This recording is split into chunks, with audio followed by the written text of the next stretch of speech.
Приветствую всех, уважаемые рыбаки! Сегодня хочу поделиться с вами, как можно устранить люфт в инерционной китайской катушке. У нее возникает большой люфт из-за того, что пластиковая втулка, которая вот внутри находится между этими щечками катушки самой, она там болтается. То есть она не закреплена никак. И за счет того, что щечки мягкие, она вылазит из вот этого отверстия и там начинает болтыхаться, за счет чего начинается здесь биение этой катушки. Устраняется это просто. Сверлим отверстие где-то 2 или 1,8 мм. Чем тоньше, тем лучше. И все зависит от того, какой у вас есть винтик. У меня в данном случае вот был М2,5 на 8.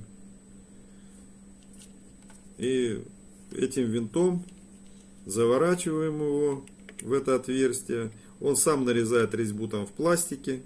Вместо винта можно применять мелкий шуруп.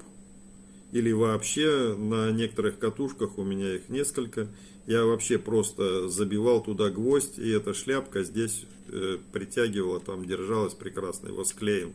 Забиваешь и все.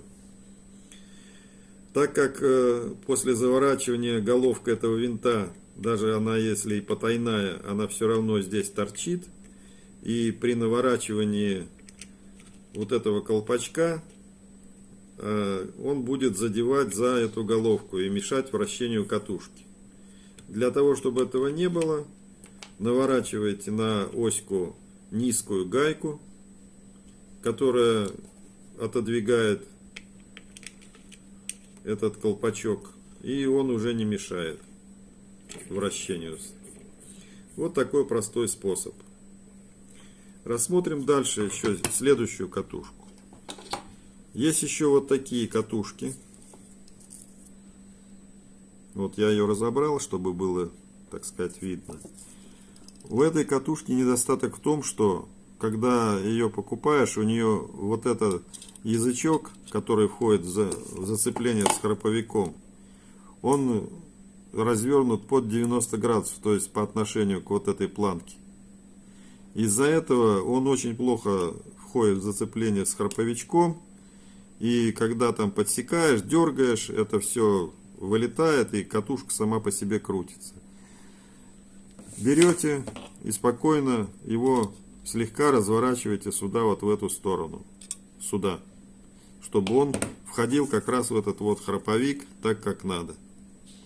И в этом случае устраняются все эти дела, и катушка начинает работать нормально. Второй недостаток этой катушки — это вот эта ручка. Эта ручка разваливается после нескольких рыбалок, так как она держится на алюминиевой заклепке, то есть длинная алюминиевая заклепка. Все это дело я вот переделал таким образом. Я туда уложил, засунул, отогнул немножко вот эту скобочку, туда подсунул гайку. С этой стороны тоже гайкой еще одну гайку и шайбочку. Здесь шайбочка, между этими двумя шайбами находится уже ручка. Все это дело аккуратно стягивается винтом, и эта ручка становится прочная и уже никуда не денется, все будет у вас прекрасно. Вот хотел поделиться с вами такими доработками. Всем хорошего дня, рыбалок. Кому-то, может быть, это будет полезно.